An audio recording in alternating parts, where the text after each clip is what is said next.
Enquanto lidava com os outros guardiões, Loken sempre esperou que Ra emergesse das regiões ao sul de Kalimdor para investigar os acontecimentos em Ulduar. Mas, para a surpresa de Loken, o Alto Guardião permaneceu em silêncio durante esses eventos que alteraram o mundo. Tomado pela curiosidade, Loki enviou uma parte de seu exército para a distante fortaleza de Undum a fim de investigar as atividades de Ra. Esses titãs forjados nunca encontraram o guardião desaparecido, mas descobriram que os Mogu, Torvir e Anubis-Sats locais que Ra havia desaparecido misteriosamente. Esses encontros teriam impactos duradouros. Ao viajar para o sul, as forças de Loki espalharam, sem saber, a maldição da carne por muitos dos servos fiéis de Ra. Desconhecido por Loki e pelos titãs forjados, Ra havia passado por uma revelação, uma tão terrível que o levou ao isolamento.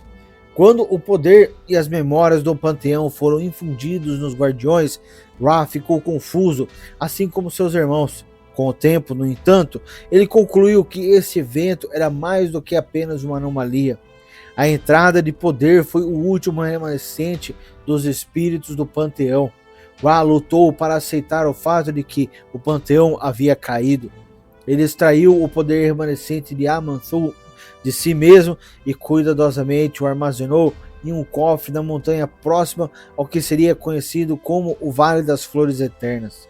Lá, o Alto Guardião esperava preservar o pouco que restava de seu amado Criador titânico.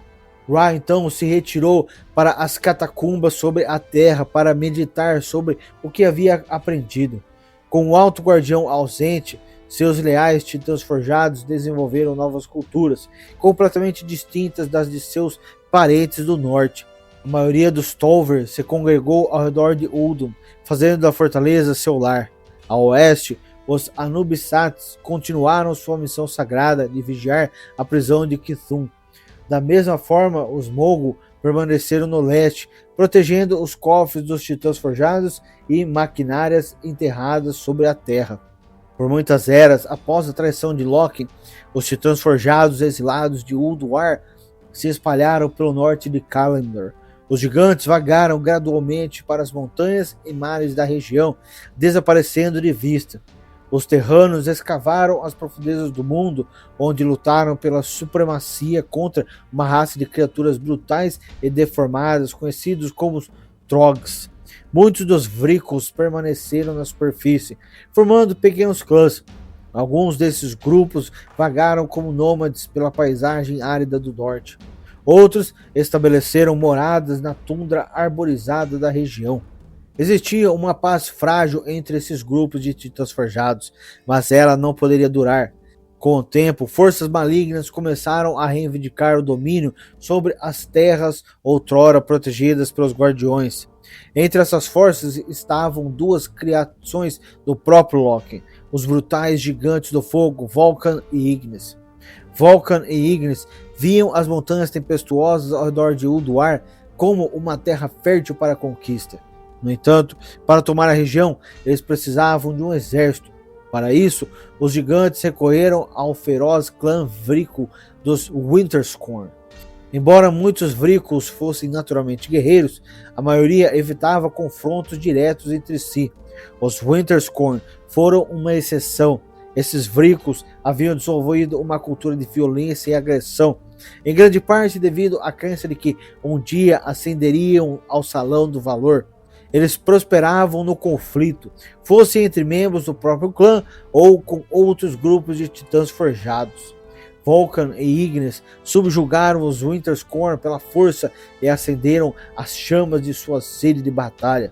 Os gigantes fortificaram as peles metálicas dos Vricos com armaduras encantadas. Vulcan e Ignis também forjaram poderosas armas projetadas para despedaçar as peles de ferro e pedra dos outros titãs forjados. Mas quando esse novo exército iniciou sua grande conquista, anomalias começaram a aparecer entre os Winterscorn. A pele metálica dos Vricos tornaram-se frágil e fraca. Eles começaram a apresentar os primeiros sintomas da maldição da carne. Apesar desse revés, Vulcan e Ignis não tinham intenção de abandonar sua campanha. Eles sabiam que não podiam mais confiar apenas nos Winterscorn para alcançar a vitória. Para fortalecer o exército, Vulcan e Ignis moldaram poderosos golems de magma e construções de ferro de sua própria criação. Esse imenso exército dos Winterscorn marchou primeiro contra os bondosos terranos, invadindo seus lares subterrâneos. Os terranos estavam totalmente despreparados para enfrentar uma força tão esmagadora e organizada. Cavernas inteiras foram massacradas até o último ser vivo. Um pequeno grupo de sobreviventes escapou do massacre e buscou ajuda com Tyr, Arcaedas e Ironaia, que até então haviam escapado à ilha de Loki. Indignado pelo que souberam, Tyr e seus companheiros imediatamente partiram para ajudar os titãs forjados em apuros.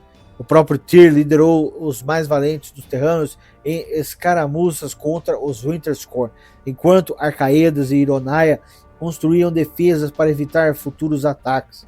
Com o tempo, os terranos e seus aliados expulsaram os Winterscorn.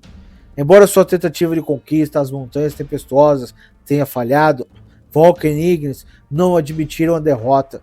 Eles voltaram às suas forjas ardentes e criaram um novo exército, ainda maior que o anterior.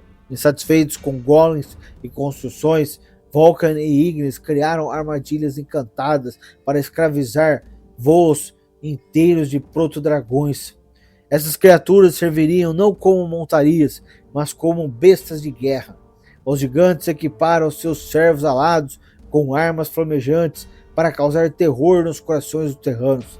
O próximo ataque brutal dos Winterscorn destruiu as defesas dos terranos e os expulsou de seu refúgio. Os terranos se espalharam pelas passagens geladas das montanhas, mas não conseguiram escapar de seus inimigos.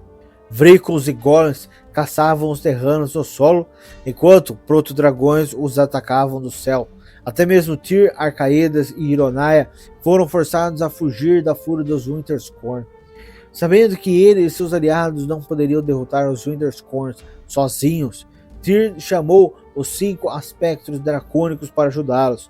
Os nobres aspectos ficaram furiosos ao ver tantos titãs forjados mortos.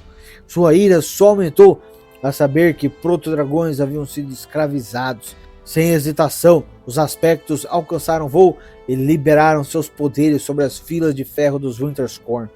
Assim como haviam feito em sua luta contra Galakron, os aspectos trabalharam em conjunto para sobrepujar o exército Vícul. Alexstrasza conteve os Winterscorn com paredes de fogo encantado.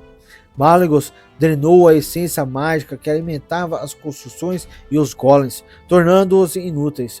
Neltharion ergueu montanhas da terra para conter os Vricos e seus mestres gigantes.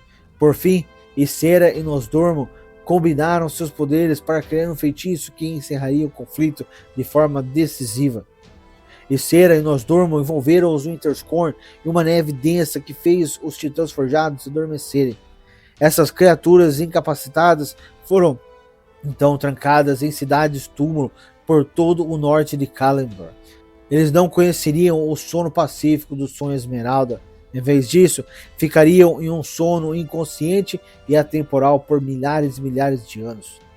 Nos milênios que se seguiram, a maldição da carne continuaria distorcendo os Vricos Winterscorn adormecidos. Quando finalmente despertassem, quase todos eles descobririam que haviam se degenerado em mortais de carne e osso. Voltaram, né?